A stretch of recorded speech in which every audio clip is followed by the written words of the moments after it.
بسم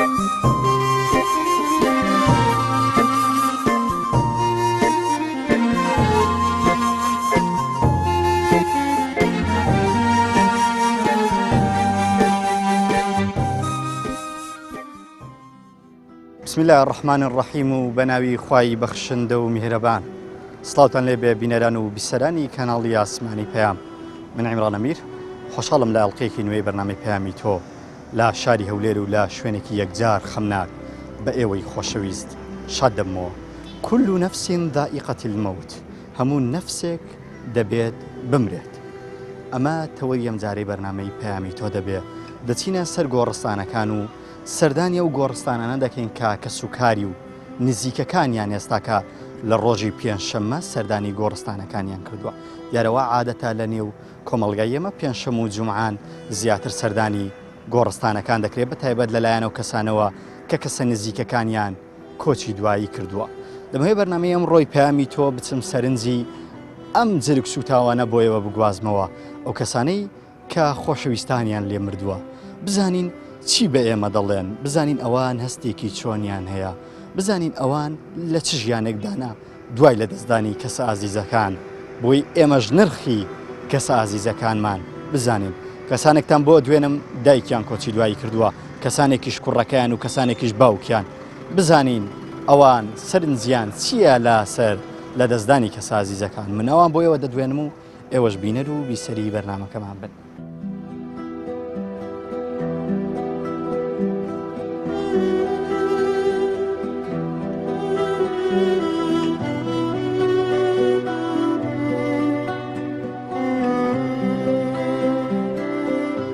دەبێ ئەمە لەو مردیانە لەو گۆڕانە چی فێربی بەڕای تۆ؟ ئەگەر تو لەو مردیانە فێر ببی هێنی بەعاقڵ خراپی بکەیت. کابرا هەیە مردی ناشتێ و کچی ئەو ڕۆژە لەگە خەرکان هاتە دوایە لە بیری کردیا. باشە مامەکە دێ سەر ئەو گۆڕستانەی گۆڕی خێزانێت چی لۆ دەکەی زیاتر؟ وەڵی بابە مردی لە چەندم لێ خەیری لۆ دەکەم. هەندێک هەیە ئەگەر بلێ دنیا هەڵبستی تۆفان هەڵبستی هەدێتە سا قەبرەکەی خۆی.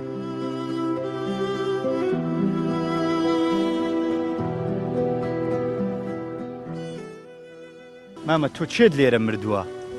ئەوە خێزانمە. خێزانتە؟ بەرێ. چەند ساڵە کۆچی دوایی کردووە؟ چەند سار وەڵی ئەوە تقریبا 6 ساڵە بی. 6 ساڵە بی. بەرێ. هەردێ سە قەبرەکەی مامە؟ ئەرێ وەڵا بینە دێمە سە قەبری نائەوێمەوە. ئێستاش بیری دەکەی؟ ئەرێ وەڵا هەر بیریەکەم. چەند ساڵان بەیەکەوە ژیان مامە تۆ خێزانت؟ وەڵی بابە تقریبای زۆری پێکەوە ژیان لەوانە. ئەرێ وەڵات لەوان دە چەندی بەخوا سەری بە 6 نابوو. بەرێ. باشە چۆنە ئێستا چەند ساڵە کۆچی دوایی کردووە؟ نارن تقریبا 6 ساڵە بی. 6 ساڵە هێشتا نەتوو وەفای لۆ مایە و هەردێ سەر قەبری. ئەرێ وەڵی کەس هەندی خێزانە لۆ تو باش بووە؟ ناوەڵی ئەولادێ خۆم هەندی خێزانێ خۆلۆ باش نەبووە. ئەمن تازەتی 2 سارە کوڕم مردە. هەم چێت مردیەدایە؟ کوڕم ئەوەندە کوڕم هەبووش مرد. ئەوەندە تاقە کوڕم هەبوو بابێ خۆی نەدیتی ئەگە مردیە. ئەگە مرد بابێ خۆی نەدیتە کوڕێ من ئەوەندە کوڕەشم هەبوو دەگە 2 تەمەنی لە تەمەنی چەند ساڵی کۆچی دوایی کرد؟ وەلا ڕەنگە 50 سال بی. 50 ساڵ. ئەرێ وەلا لە بیر دەکرێت دادا یاندایە ڕۆحەم بیرم ناکرێت لە بیرم ناچی هیچ بیرم ناچی. هەموو پێنجشەم و جومان ئاوادەی سەرگۆڕ؟ ئەمە پێنجشەما تێما. طبعا هەرێکە کە خۆشەویستێکی لێ دەمرێت خۆشەویستەکە حب نوعیەتی خۆشەویستی و حبەکە فەرق دەکات. ئێستا کابرا ئیوا هەیە خێزانی وفات دەکا حبی خێزانی فەرقی هەیە لەگە حبی داک و باب. طبعا ئی داکمە 4 ساڵ و تقریبا 2 مانگە داکم وفات کردی. ئەم ڕۆژانە هەردێم سەردانی دەکەم تقریبا هەموو ڕۆژی دێم. بەڵێ 4 ساڵی لەگە سەفەری دەرەوەی وڵاتم کرد بێگەنە هەر هاتیمە هەر بەردەوام هاتیمە هەر لەگەرشی دەژم یعنی بەڕاستی يعني لە ناحیە ڕوحیەوە هەر لەگە ناخم تێکەر بووە يعني دائما لە ذکری داما دائما لە ناو مێشکمدا دائما يعني هەر مردوو لە بیر دەکرێت. چۆنە تۆ 4 ساڵە لە بیرت نەکرد؟ لە بیر ناکرێن بە هیچ شێوەیەک خصوصا داک چونکە ئیمامی تەنتاوی ڕەحمەتی خوای لێ دەفەرمێ شتێکی خۆش دەجێتەوە لەسەر دایک و باب دەفەرمێ فقدت أنس قلبي بفقد والدتي فاستمتعوا بجمال الحديث مع أمهاتكم قبل فوات الأوان. دەفەرمێ ئەمن ئەو دڵخۆشیە و ئەو قسە خۆشانەی لەگەڵ داکمدا بوو ئەوانم هەموو بزر کرد لەگەر وەفاتی داکەم ئەیوەی کە داکتان ماون ئاگاتان لە دایک و بابتان بی زیاتر هەوڵ بدەن کە لەگە دایک و بابتان قسان بکەن چکە قسانکردن لەگە دایک و باب بە عیبادەت حسابە تەماشاکردنی دایک و باب هەر بە عیبادەت حسابە کە ئەنەما تو کو تەماشای قورئانی دەکەی بە عیبادەت لۆ حسابە تەماشاکردنی دایک و بابش هەر بە هەمان شێوە وەکو عیبادەت حسابە لە بەوەستی عیبادەت دیتە سەر گۆڕستانەکەی قسەی لەگەڵەکەی تاکید جگە لە عیبادەت جگە وەکو وەفا جگە عیبادەتش طبعاً ئەو کاریگەری لە سەناخی ئینسانش دەبی کە ڕۆژانەی خۆی دائما لەگە قەبرستاندا بژیتن ئەمە غەڵەت دەکەین یعنی پێغەمبەر صلی الله علیه و سلم دەفەرمێ كنت نهيتكم عن زيارة القبور ألا فزوروها هیوای ڕخنە دەگری دەرێ یعنی لەو بەردەوام دەچی یانەکە لەو هەموو ڕۆژێ دەچی بەڵام من پێم وایە ئیشێکی غەڵەت ناکەم چکە پێغەمبەر صلی الله علیه و سلم بەردەوام شەوان سەردانی قەبرستانی بەقیعی کردیەوە بەردەوام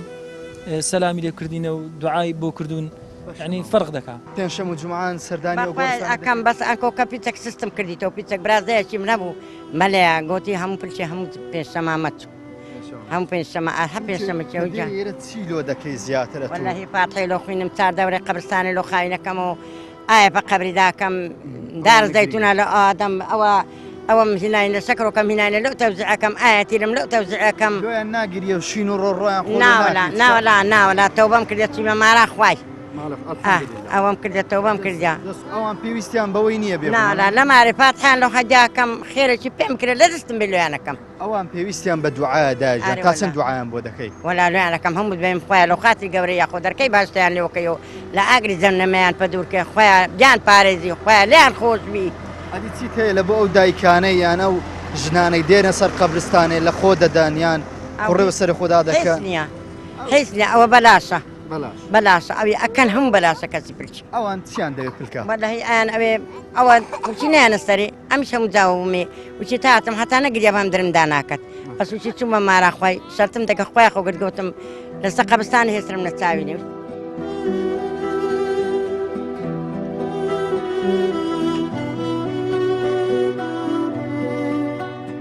کێت لێ مردووە تۆ منەوە برایەکەم وەفات کردیا 4 مانگ دەوی لە ماوەی 4 مانگە هاتووی هەنی کەم و زۆر پێنجشەم و جومعان بەتای بەڵێ هەموو پێشەمان هاتینە ئەگە پێمان بکرێ هەموو ڕۆژێ دێن بەزە بە ئیش و کار و هەندێشتر ناتوانین هەموو ڕۆژێ بێن بەڵام ئەگە نێشێن دڵمان هەلایەتی ئەنی ئەوە نییە برێ بیری بکەین بەس پێشەمان تەنیا لێ ئەوەی بێ کە بێنەکنی و هەر هاکە زایبی کە دێنەکنی دڵمان لاریتی ئەو کاتانە نەخێر لە 35 ساڵ بوو بەریا 2 ساڵ لە منگسکەتر پێم بڵێ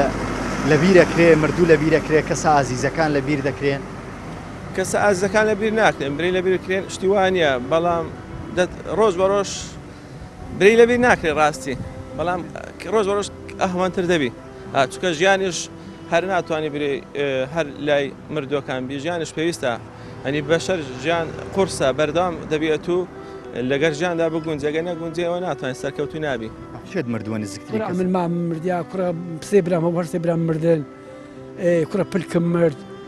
کوڕە پلکم مرد مردی لە بیرەکرێ مامە ئارێ وەڵەوە لە بیرەکرێ چاوی زەر دەبی هەر هەندە دووە بیرە تا مانگە چوە بیر تۆ پاش مانگە براخۆ لە بیر دەچی نەفەر هەبووە لێرە دوای مانگە چی ئەنی دیتر سەردانی مردیەکەی خۆی نەکرد بێتەوە ناکە تا مانگە چێکە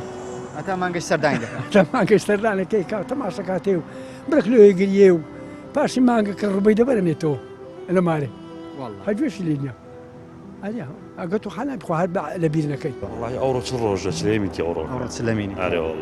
سەردانت کردووە لەو ماوەی بەردەوامی هەسەردانم هەموو پێشەمان سەردانیەکەی لە بیرەکرێت دایک و کەسە ناکرێتن ئەم بە بارە خۆم لەبیر ناکەم ینی بەو تەمەنەی ئێستا کە تەمەنت نزیک تەمەنێک هێشتا 36 ساڵی هێشتان کە پێویستە بە دایکە بوو زۆر پێویستم پێ بوو زۆر گرنگ بوو لەلام دایک شتەچی یعنی بەڕاستی زۆر تێکۆڵەیە گۆڕانکاری مەسەدای تۆ خێزانکاری زەمە ئاکوڕی منە بەو تەمەنەش پێویستە بە خێزانت بوو ئەدیکو ئەو شتەکە وەنیە ئەمن هەر یەکجار ماوێران ئەدیکو بڕیارە ئینشەڵا قەرارە لە پاش سلەی ماتەمینی و هەموو پێنجشەمان و جمعان سەردانی بکەین بەری هەتا مابم دەیهی مەسەر ئەمە گەورەترین وەفایەگەر تۆ هەت بێت خێزان برا گەورەی ساڵی منی مامۆستاکەم کەسێ وەفای هەیە ئێستا مردم دیوە و کابرا هەیە مردی ناشتێ و کچی ئەو ڕۆژە لەگە خەرکان هاتە دوایە لە بیری کردیا بەس ئەو کەسانەکە ئەو شتاکەن کە ڕەعمیان نییە کە دیلی ئیسلام ناپەرزن کابرایەکی هەنی بینم غەیرە دینە ئەنی بەنمونە ئێستا هەندێک شتەیە ئەمن یەک بەبارە خۆم لەوەتی دایکماتە ڕاستە من هەموو کەسێک بینم بەزەی هەموو کەسەشی داتێتەوە یەک بەبارە خۆم ئەندەرێم ئێستاکە هاو تێگەیشتیم هەموو کەسێک داچی هەبوو داچی وفات کردی و بابی هەبوو بەس کە بە خۆم لێم ڕۆی تاو بیرم کردەوە ینی فکرم ئەم فکر سەور قەدەر ناچتنەوەی تۆ چەند ساڵە نزیگاوە سەردانی گۆڕستان دەکەی و دێوێ ئێرە سال 4 سال هەموو پێنجشەمان دێی هم پێنجشەمان تەمزم عاسبیان نازوت زمانیش دێی دوو منداڵە ساوەشیان ئەوە دوو منداریە تەمەنی چەند بوودایە لە تەمەنی کچکە و بە زوو مژن لۆینە و کوتاخەنە بوو پرایچار خوشکا بزوو ژنم لۆینە کوڕتە بەێ ئێستا دوو منداڵیشی بەجێمە ئەرە لە دوو منداڵی جمێجم کە بوونە دوو منداڵەکە باشدایە کە دێ ئێرە ینی دڵت خۆش دەبی بۆچی دێ ئێرە زیاترێتەوە وەلا تێمێرا بچێتمەوە تێمێرانە لە مالێت تێم بەتوندی تێمش تێمێرانە درم سات 4 ساڵە هێشتان لە بیرت نەکردێ ئەدی ئێستا کە یعنی لێرە زیاتر چی لۆ دەخینی قوڕانی لۆ دەخینی چی وەلا تا پێم بکەی فاتحی لۆ خوێنم پەل لەعنەتکەمە شەیتانی نەگرێمەیش گریانەکەت بەدەستە خۆت نییە هەر دەتەوێژ نەگریە یعنی چونکە خۆ دەشزانی ئەو ئێستا کە پێویستی بە شین و ڕۆڕۆنیە تەنها پێویستی بە دوعای خێر ئان حەزم لێ زۆری فاتحی لۆ هەدێکە لۆی نەگریم بەستە بە خۆ ناکە مردی لە بیر دەکرێتدایە نا زگ لە بیر ناکردە زگ بشی بن بابێن داچێنە خۆش چێنە برایش چنێ باشە چی بۆ کەسانە دەڵێ کەوەکو تۆ جەریان سوتاوەیان هێشتان منداڵەکانیان ماوە وەڵامیان لە بخۆی ئەی کافر بژی نەست ئیسلام بی زەرگ سووتان زەحمەتە ئەو لە زەحمەتە گەورە سەبووی ئەو لە زرگ سەوتان زۆر زۆر زۆر زەحمەتە هیچ تۆ بە نەخۆشی بوودایە زەنتەی دری لێدا گەنج لە سەی شێ بوو سەی شێ بووە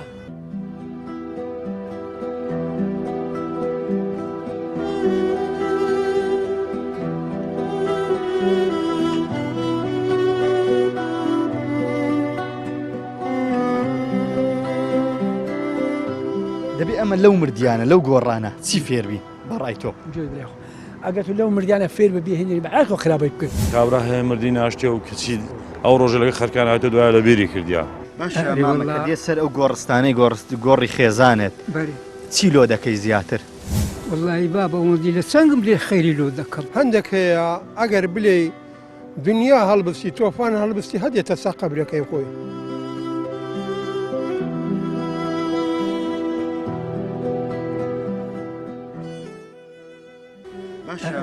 دێ سەر ئەو گۆڕستانەی گۆڕی خێزانێت چی لۆ دەکەی زیاتر واللهی بابە ئەوەندی لە چەنگم لێ خەیری لۆ دەکەم دوعای لۆ دەکەی فاتحای لۆ دەخینی ئەرێ واللهی لە هەموو نوێژە ئەمن دوعای لۆ دەکەم لە خوایە گەورە لێی ئەپارڕیم و ئەرم خوایە لێ خۆشبی لەو خێزانۆشی من لەو پیرژنەی ئێستا پێویستت بە خێزان تا ئێستا مابە ئێستاش پێویستت پێی بوو بەرێ ئەدیکو هەتا مابووین پێویستن پێک بوو پێکەوە تفاق بوون زۆر تفاق بووین ئەرێ وەڵا پێنجشەم و جوعان دێ ئێرە ناوە لەم و پێ تقریبین لە مانجی دارەشی ئەو هاردیم هەرە وەڵا برای لۆکەم و دەستی خۆش ناگرم و خێری لۆکەم و ئەی چی تیژم پێ ناکردی ئەو ئێستا کە تەنها پێویستی بە دوعادا دوعای زۆر لۆ بکە وەلا لۆکەم وەلا دوعا لە هەموو مردیانە ئێرە بکە دوعایەوە لۆ دایک و باباکەم لۆ هەموو مرداکەم لۆ جمعاتە خڕیەکەم ئەو جمعاتە خردامیە پێویستە مردیدا بەڕای تۆ ینی چی لۆ بکرێت چی لە بۆ مردی من بێم چی لۆکری چی لۆکری تو چی لۆ مردیەکەی خۆت دەکەی چ بکەم چ لۆ کوڕەکەی خۆت دەکەی هەموو جارێ وەلا خێری لۆکەم و ناگریم لەسەر قەبرە وەلا بەری پەندەستە خۆم نییە ئاگرم تەسجید ئەوەندەشم چین و ڕۆڕۆی لێ ناکەین ناوە مرد پڕم نەداوەخۆ هیچ وەڵا هەر دوعایە دوعای ئەو شتانەیە بەڕای تۆ مردوو پێویستی بە شین و ڕۆڕۆ و لە خۆدان و ئەم شتانە هەیە کە لە بەشێک لە سەرگۆڕەکان پێشووتر بەتایبەت ئێستا تۆزێکەنترە پێشووترت بینی ئەم بەڕای تۆ مردی پێویستی بە چییە؟ مردی ئەوەی ئەمن لێ بزانیانەوەی کە هەتا ئێستا تێگەیشتیمە بەوەی بۆ بیرکردنەوە ئیسلامیانەکە هیتمان ینی مەوەسمە ئیسلامیانە وەسمەوەی کە ئیسلامین ینی مردی ئەوەیە کە ڕێزی بگەری دوعای لۆ بکەی شوێنێکی باشی هەبیکەلی دەنێژی ئەمانێ و شتی دیش خوای گەورە بەخۆی ڕحمی پێ دەکات خوای گەورە بەخۆی ڕۆڵەکانی خۆی خۆش دەوێت هەر ئەوە نیە تەواو خی گەورە چاوەڕێ ئەوەی مرۆڤەکان دەکەن کە چۆ لای زۆر بەڕێزەوە ینی پێشوازی لێ دەکەن مەلایکەتەکان پێشواز لێ دەکەن بەڵام خەڵکانشکەوە هەز دەکە کە ئەو کەسە دەمەری تەنیا دەسەناو قەبرەکە و تەواو وەکو ئەو وایە لە شوێنەشی ژوورێکی داخراو هیچی دینیە نەخێر خی گەورە بەخۆی ئەرحەمە ڕاحیمینە دەزانی زۆر شتی تر دەکات.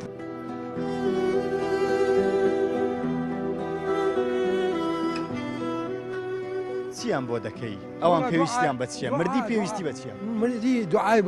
پێویستی بە دوعاە دوعای لۆ بکەی خی تەعالە بەخۆی دەلێ ئەوەی مرد سێ شتی لە پاش دەمینێتەوە سەدەقە جاری عمل ينفع الناس واولاد الصالح اولاد الصالح تصير ليره زمينته اولاد الصالح اولاد الصالح تصير دعاء له او مرجي خوي بكاتن بلا يا ربي خويا لا قناعي خوي قلمي مرحمه خود بس بتعوانا كان يدابيني اويا قشتي امور اويا يسكنيه لغوري ولا تيبين فاتي بخوينو دعاء له بكن ونيا ئەوان پێویستیان بۆ هەیە لە خۆدان و شین و ڕۆ ناوەڵا شتیان نییە گوناح پێویستیان بە چیە بیان دوعایان لۆ بکەی فاتحیان لۆ بخوێنی ئەو شتەیە باشادی گۆڕەکان ینی زۆرجار دەبینی خەڵکێک هەیە بەسەر قەبران دەکەوی بەسەر گۆڕەکان ئەوەش گوناحە ئەوە ڕەوایە ناوەڵا ڕەوانیە گوناحە تەی بەڕێ خۆی دابێت مامۆستا کە دەی تێرە یاخود کە کەسێکی لێ مردووە بێت تێرە پێویستە چی بۆ مردووەکەی بکات والله بۆ خۆی چەند شتێک هەیە پێویستە یەکەمی شت پێویستە دوعایان بۆ بکە ئەوەی کە پێغەمبەر صلی الله علیه و سلم کە باسی کردووە کە دەفەرمێ إذا مات ابن آدم انقطع عمله إلا من ثلاث کە ئینسان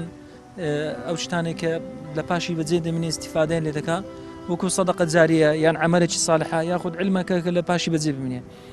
علاقەیەک لە مابەینی داک و باب لەگەڵ منداڵەکانی خۆیان هەیە علاقەکە و علاقەتی زۆر بەقوەتە دوعاکردن زۆر مهمە لە بۆ داک و باب یعنی من چەند جار خەونشم پێوە دیتێ یعنی مەثەنەکە ئەو دەزانم ئاگادارە کە دێمەکەنی ئیمامی ابن قەیم لە کتابی ڕوح باز دەکات دەفەرمێ ئینسانەکان حەدیسەکانی پێغەمبەر صلی الله علیه و سلم باز دەکات دەفەرمێ هەر ئینسانەکە دەستە سەر قەبرستانێک کە سەلامی لێ دەکا السلام علیکم یا دار قوم أنتم السابقون إنا بكم لاحقون إن شاء الله ئەوانە کە باز دێتن دەرێ إلا ڕوحەکەی دەگەڕێتەوە ناو گۆڕەکەی خۆی و وەڵامی پرسیارەکانش دێداتەوە حتا مەسەلەی داکوبا پێغەمبەر صلی الله علیه و سلم حەدیثیت کە هەیە دەفەرمێ کە ئینسانێک دێتن سەردانی داکوبابی دەکا دەرێت زۆر دڵیان پێخۆش دەبی بەڵکو لەناو قەبرستانێ لەناو ئەوە هەموو کوبرەی خۆیان پێ دەردێ خەشانازی پێوە دەکەن لای من پرسیارە تو ئێستا تەمەنێکە لەوەی هەبێ چۆن تا ئێستا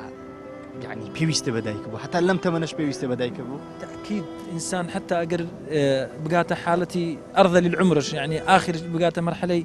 80 سالش هەر پێویستی بە داک و باب هەیە دەزانی خاڵت جەوهەریە کە فەرقی چییە کاتێک تو کاتێک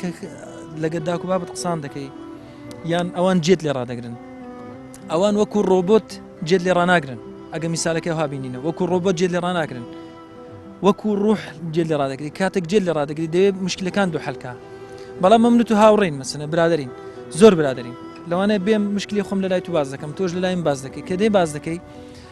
جێگرتنی تو وەکو ڕۆبۆت حسابە یعنی لە دوی حەلەکان ناگەڕێ لە کاتی قسانکردنەکە یان لە دوی مشکلەکە لەگەرم ناژی لەگەر عمقی من تێکەر نابی بەڵام داک و باب تێکەر دەبی دەوێت لە خاڵە جەوهەریەکان یارمەتیتدا ئامۆژگاری چییە بۆ کەسانەی کە ئێستا دایک و باوکیان لە ژیان ماون و وەکو پێویست خزمەتیان ناکەن طبعا حتى بە قوتابیەکانی خۆشم دائما هەر بخۆشم بۆ دەرسانش دەرێمەوە یعنی تأكيد لەسەوەی دەکەمەوە دەرێم حتى دایک و باوتان دایک و باوکت ماون ئەتوو لەزەتی ژیانی خۆت لە دەستمەدا ئێستا لە بەهەشتدا دەژی بەهەشت ئەوە نییە سیارەی باشت هەبی بەهەشت ئەوە نییە مەثەرەن خانێکی باشتەوی خێزانێکی جوانەتەوی ماڵم داڵی بەهەشت ئەوەیە کە داک و باب لە ژیاندا مابن حەدیثێکی پێغەمبەر صلی الله علیه و سلم دەفەرمێ کاتێک ئینسان ئەگەر یەک لە داک و بابەکانی وفات بکە دەفەرمێ ئەو مەلائکەتانەی کە ڕەقیب و عەتیدن دێن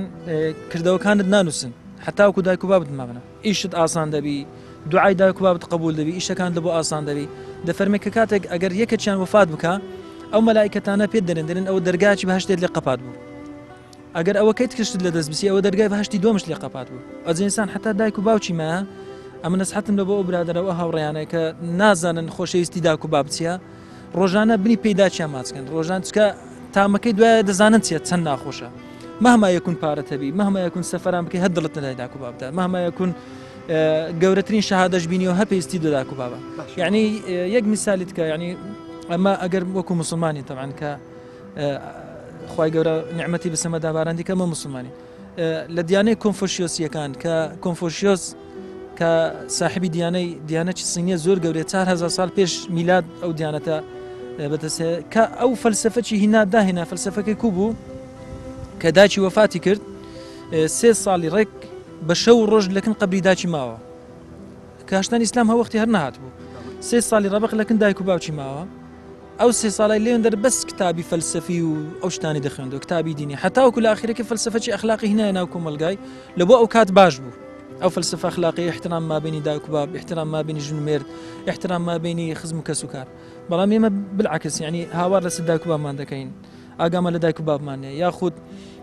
یعنی تام لە ژیانیان ناکەین یعنی لەگەریان دابژین کە نانیان لەگە بخۆین ئاوەچیان لەگە بخۆیەوە ئەو ئاوەی کە لەگە دایک و باب دەخۆی یاخود نانەکە پارۆنانەکە لەگە دایک و باب دەخۆیەوە زۆر فەرقی هەیە لەکەوەی بەتەنێ دەخۆی یا لەگە خێزان دەخۆی خێزان خۆشەویستێکی هەیە یان برایەکە یان ئەوانە نوع خۆشەویستێکی تایبەتیان هەیە بەڵام ئەتوو کە لەگە داکت دەبی خۆشەویستەکەی زۆر جیاواز ئەمە لەسەرم گۆڕانە دەبێ ئەوانەمان بەبیر بێ منیش ڕۆژێ لەم گۆڕەیە بم یاخود لەم گۆڕەیە ئەمانش وەکو ئێمە ئاوات و خولیا و ئامانجی گەورەیان هەبوو لەم دنیاە بەڵام لە کۆتاییەکەیدا ئامانجی گەورەواتی گەورەیەوانیش ئەو بوو کە بژین و بەڵام نەژین من هەر لە نێو ئەم خەڵکی سەرم گۆڕستانە بەردەوام دەبم ئەوان زیاتر بۆیەوە دەدوێنم بزانین ئەمان هەستیان چۆنا و لەگەڵیان بەردەوام دەم و ئێوە زیاتر بینەرمان بن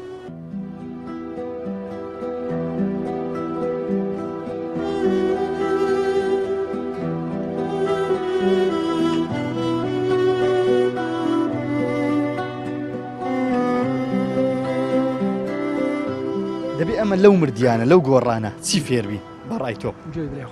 ئەگەر تو لەو مردیانە فێر ببی هێنی بەعاق و خراپی بکرد کابرا هەیە مردی ناشتێ و کچی ئەو ڕۆژە لەگە خەرکان هاتە دوای لە بیری کردیا باشە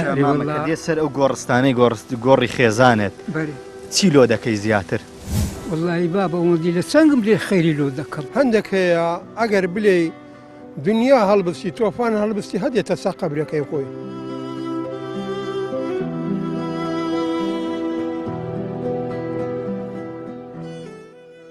لە ماوەیە 4 مانگی کە سەردانی گۆڕی براکەت کردیە تا چەند لە پاک و خاوێنی گۆڕستانەکان ڕازیت خەڵک گۆڕستانەکان پیسەکە بینی و تە خەڵک بەسەر گۆڕستانەکان بکەوێت وەڵی پاک و خاوێنی تا حەدەکی باشە بەێ باشە بەڵام پێویستیشی ئێستا بوون من ئەوە ئاوی دێنمینە ئەوەیە ئەمە ماگانە ئەومان هەیە ماگانە لۆمان ئاو دەدەین پارەش دەدەین بەس بەو شێوەیەکەوە ئالەسەز ئێستا دنیا و بەرەو ساری دەچی پێویست ناکە زیاتر ئاو درێ بەڵام بەرێ ئادارمان چاندە ئەو دارانە ئیمەنە ئەو دارە بەرزانە دارەکانت ئاو دەدا بەرێ دارەکان ئاو دەدەین بەس ئەوی لەسا حکوومەت پێویستە دەبی زیاتر ئاگەی لێرەبی نەک ئەو قەبرستانەکەین تریش بۆ منە بۆ ڕادشا ئاوی تێدانێ کەسانەکە ئەهلی لۆخان ڕایان چێشە ئاوی تێدایە ڕۆژێدی پرسییم گوتم زانام ئەوە چێ لەو شوێنانە دێ ئەوش گوتیانەوەی ئالەساس خەڵک بۆ خۆی ڕای کێشە ئەگە پارەی دەدەی توزەتانی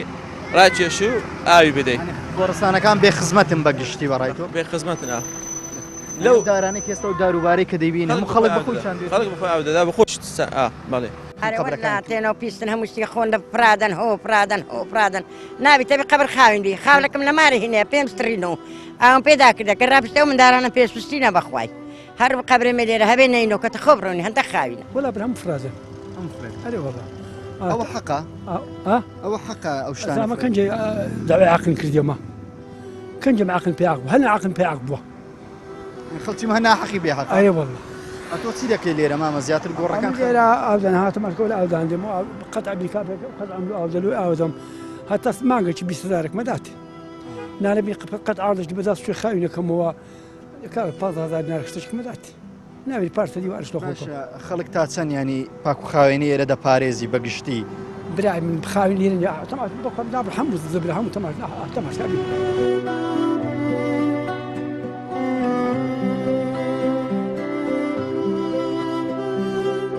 تا چەند لە خەڵکی ڕازی گۆڕستانەکەی خاوێن ڕدەگرێن لێتان پیس ناکەن بتڵ و شتی لێرە فڕێ نادەن ئەی بەرەوە لە هەندێک فرێ دەدەنی دە بەرە ئەمەش هەرە گرینەوە داوای نەزیش ئەوە ئانەکە بە تەمامە ئێران ئەوم دە پوشێ خاوین کەم و فڕە بدەم زۆران دوورە قبرەکەی خاوێن ڕدەگی ئەرێوەڵام پێغەمبەری خوش پێغەمبەری خوا صلی الله علیه وسلم دەڵێ گۆڕەکانتان بە پاک و خاوێنی ڕابگرین گۆڕەکانتان سەر گۆڕەکان پیس مەکەم بەسەر گۆڕەکان مەکەون بۆیە پاک و خاوێن ڕاگررتنی زۆر زۆر گرنگە. زۆر باش ئەری وەلا ئەنی ئێستا بنمونە تەماشاکە ئێستا مەشروبان لێرە خواردووە لێرە فڕێستا فڕەمەدا ئەوە ڕەوایە یانی ئەو بەرامبەر مردی بە نابی لە ناو لێرە هەر بە حیاتی نابێزە لێرە شەر دووارە بنمونە منداکم وفاتی کردیان جەستەکی نێزیکە ئەو جەستە نێزیکانە هەموو کەسێک پێویستە بعد گۆڕەکی داوڕێ فاتح هەدیەکەی و ئەمە بەچی ئیسلامین بەندینی ئیسلام کە ئەمە ڕوولە قیبلە ڕائەوەستین ڕوولە خوای گەورەکەین لە خوا ترسێن دوا ڕۆژی مستەقبەلی مە بنێرانەیە خۆمە تاکە کەسێک نینە بەتر تا لە دنیا بژین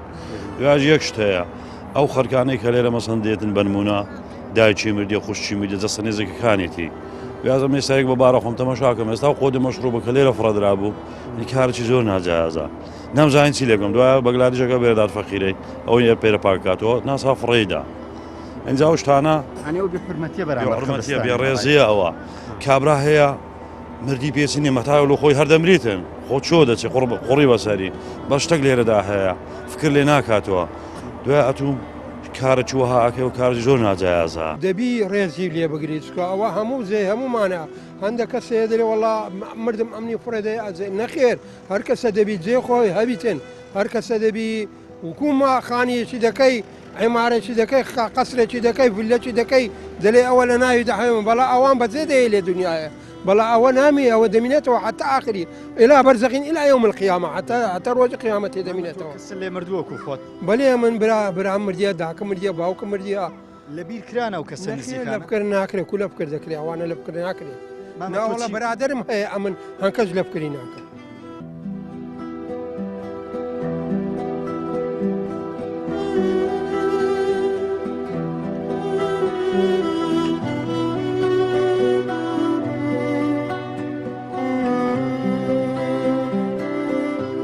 دەبێ ئەمە لەو مردیانە لەو گۆڕانە چی فێربی بەڕای تۆ ئەگەر تو لەو مردیانە فێر ببی هێنی بەعاکۆ خراپی بکرد کابرا هەیە مردی ناشتێ و کچی ئەو ڕۆژە لەگە خەرکان هاتە دوای لە بیری کردیا باشە سەر ئەو گۆڕستانەی گۆڕی خێزانێت چی لۆ دەکەی زیاتر وڵی بابە ئەوەندی لە چەنگم لێ خەیری لۆ دەکەم هەندێک هەیە ئەگەر بلێ دنیا هەڵبستی تۆفان هەڵبستی هەدێتە سا قەبرەکەی خۆی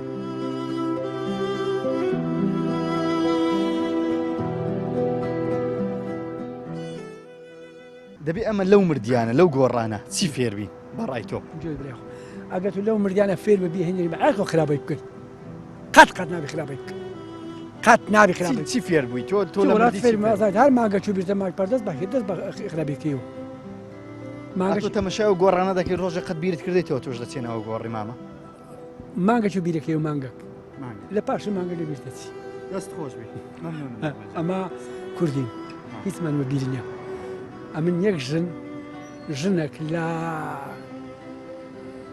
زیارت پێزانی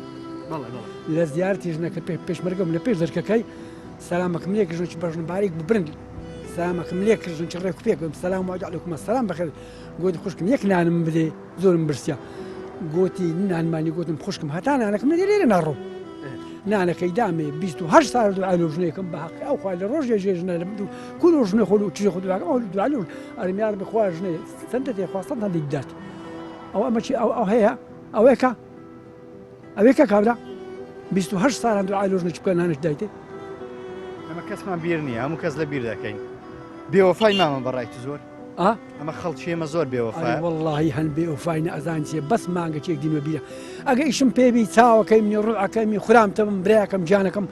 نەخشتی خۆم بدێ نان تخانێکم لۆ بکرێن نان تڕمێرێکم لۆ بکرێن تڕمێرێکم دەکە بکە زۆر خۆشە تا لێک نەخشکەکەی دەیە ئەوەلی زۆر باشە وەش خوشکەکەت دای نان تڕمێرەکەت لۆ ناخانێکت لۆ کڕی حەمەر عباش ناکەم مامە جان پێم وا بێ زۆربەی ئەهلی و گۆڕستانە جەنابەت دەناسن چەند ساڵە بێ لەسەرم گۆڕستانەی تو 28 ساڵە لێرە چیەکەی زیاتر تۆ بە چیەوە خەریکی مامە بسم الله الرحمن الرحیم بەناوی خوای گەورە وەڵی لێرانە ئیشێ دەکەم قورئان دەخینم لەسەر گۆڕستان لە بە گۆڕستانەکان ئەوەندەیە ئیشی من ئەوەندەیە مامەجان خەڵک چۆنە تا چەند ڕێز لە گۆڕستان و گۆڕ دەگرێت بەگشتی تا چەند تۆ لە خەڵک ڕازی عالەمەکە زۆری وەچێک نییە هەندێک هەیە ئەگەر بلێ دنیا هەڵبستی تۆفان هەڵبستی هەدێتە سا قەبرەکەی خۆی دێتن گۆڕپەلەکەی خۆی منداڵەکەی خۆی یا خۆشەویستەکەی خۆی بەڵا ئەوان کە لەوانەیە لە فکر دەکرێت کات و ناتانی لەگەم مردی برادەراتی بکەیت هەر دەبی لە فکریکەی 28 ساڵە برادەتی و مردیان ئەمە برادەراتیم کردی ئەمە ئەلێرەمە ماڵم لێرانەیە نزیک ئێرەیە لێرە بوویمە لەبەر ئەوەی عالەمی دەناسم بە ئەوەی سفەتی عالەمەکەی زۆر دەناسم هەری دەبینی کابراایك مردێکی لێ دەمری شەوێ هانەی لۆ من دەینی تەلەفۆن دەکات دەلێ مامۆستا مردێکم لێ مردێ دەلێ ماتون مردی لێ مردێ چ دەوێ دەلێ وەڵا قەبرەکەم لۆ حات و زێ من دەناسی قەبرەکەم لۆ حازرکە خەبەرم بدەکەینی حازر بوو ئەلێرانە ئەمە جەنازەکەی دەینی ئیچی من ئەوانەیە. بەڵێ بینەران و بیسەرانی خۆشەویست ئەوەی گوێبیستی بوون وتەی چەند کەسێکی جەرگ سوتا و چەند کەسێکی لە دەستدانی ئازیزانیان بوو. دیار هەریەک لەمانە کەسێکی ئازیزیان لە دەستدا بوو و بەشێک لەو ناخۆشی و ناسۆری و خەمناکی و خەمباری خۆیان بۆ ئێمە گێڕایەوە. ئەڵقەم جارم دڵنیام لەوەیە دڵی بەشێک لە ئێوەشی تون کردبێت و بەشێک لە مردوویەوەشم بە بیرەوە هێنابێتەوە بەڵام گرینگە ئێمە هەموو جارێک کە سەردانی ئەم گۆڕستانانەکەین کاتێک بەدەم گۆڕستانەکانەوە ڕۆین بیر لەوە بکەینەوە ڕۆژێک دادێ ئێمەش ئەخرینە ناوم گۆڕێە و ڕۆژێک دادێ ئێمەش ئەم دنیای کاتێ بەجێ دێڵین و دەگەین بە دنیای حقیقەت هیوامان وایە خی گەورە لە مردووی ئێمە و ئێوە و مردووی هەموو لایەک خۆش بێت و بە بەهشتی بەرینی شاد بکات. ئەزیزان لەم ئەڵقەی ئەم جارەی بەرنامەی پەیامی تۆم پێشکەشکردن بۆ هیوای بۆ بێتە جێگای ڕەزامەندیەوەی خۆشەویست و بیرهێنانەوەیەکی بچووکیش بێ بۆ خۆمان کە ڕۆژێک دادێ ئەم دنیاە کاتیە بەجێ دێڵین تاڵقەیەکی تر و تەوەرێکی تر و بەرنمەیەکی تر لا شاری هەولێر بە ئەوەی خۆشەویست شاد دەمەوە سپاردەی خواب